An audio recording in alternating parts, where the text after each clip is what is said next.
Good morning and welcome to this class English for class 12, and we are going to study the poetry section. And in this poetry section, second poem we are going to go through today, and the title of the poem is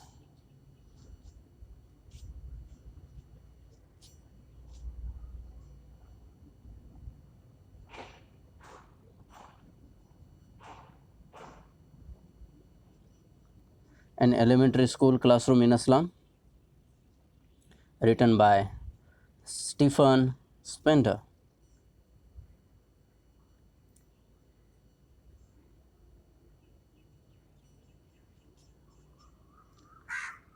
Now, before going for the poem in detail, would like to see,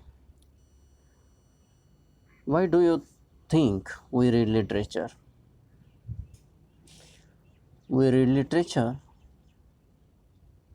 in order to understand, appreciate, and enjoy what immensely talented men and women over the centuries have put in writing for our benefit.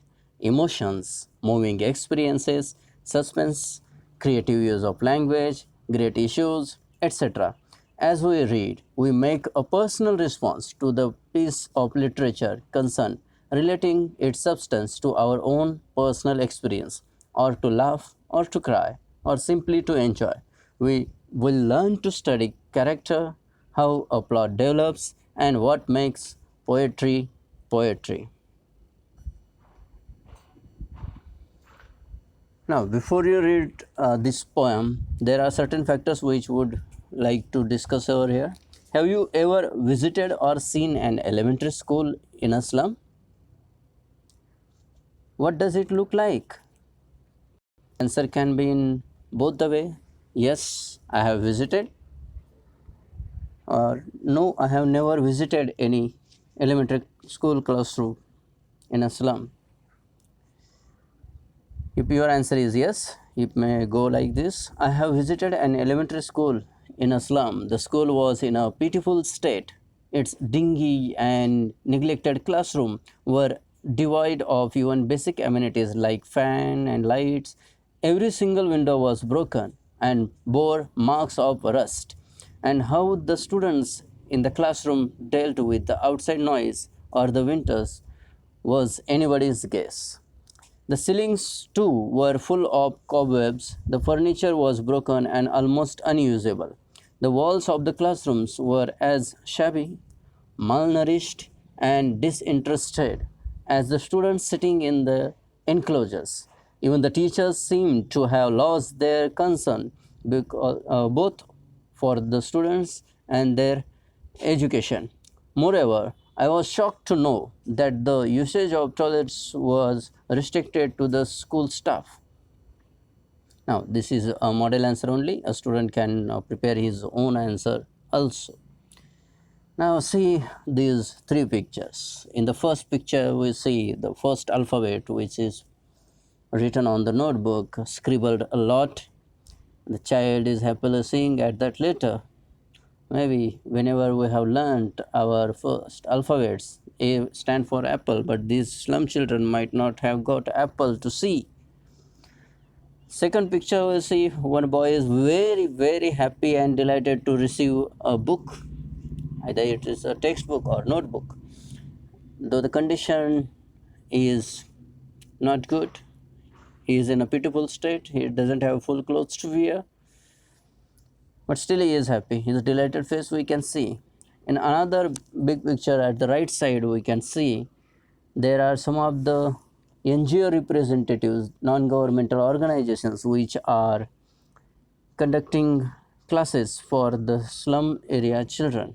Actually, these NGOs are for the non-profitable organizations. They have certain aim of establishing these NGOs. You can study in detail about NGOs through Google search or through some of the NGOs visiting directly. Now we'll see about the poet. Sir Stephen Harold Spender was born on February 28, 1909 in London. He attended Oxford University and fought in the Spanish Civil War in the 1920s and 1930s. He associated with other poets and socialists such as W.H. Auden, Christopher Isherwood, Louis MacNeice, and C. D. Lewis. And his early poetry was often inspired by social protest. During Second World War, Stephen Spender worked for the London Fire Service. He co-founded Horizon magazine with Cyril Connolly and served as its editor from 1939 to 1941. He was editor of Encounter magazine from 1953 to 1966. Spender's books of poetry include 20 poems. 1930, it was published in 1930. Vienna in 1934, the Steel Center in 1939, Poems of Dedication in 1946, and The Generous Days in 1971. Spender was professor of English at the University College London from 1970 to 1977, gave frequent lectures tours in the United States. He was knighted in 1983. This knighthood is a special designation given to the people, those who are giving immense contribution for their country. So this knighthood is given to them. Stephen Spender died in the month of July 16, 1995.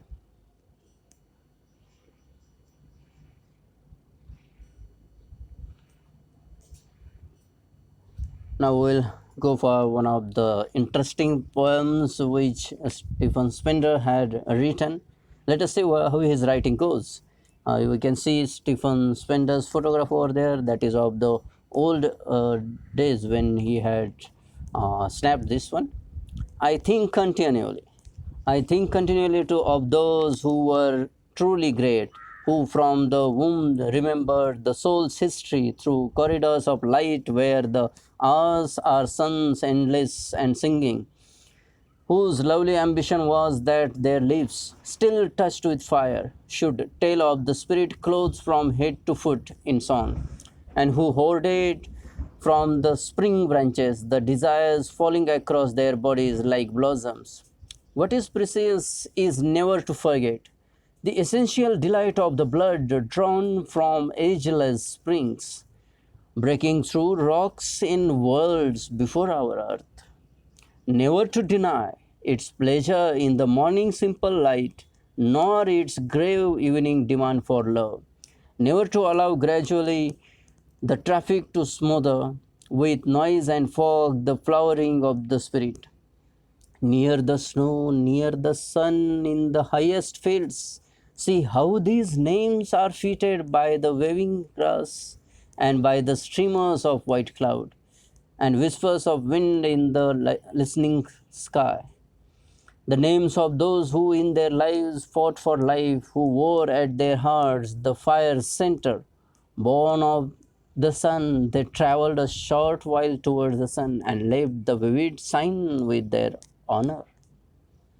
We could have got a good glimpse of his writing strategy.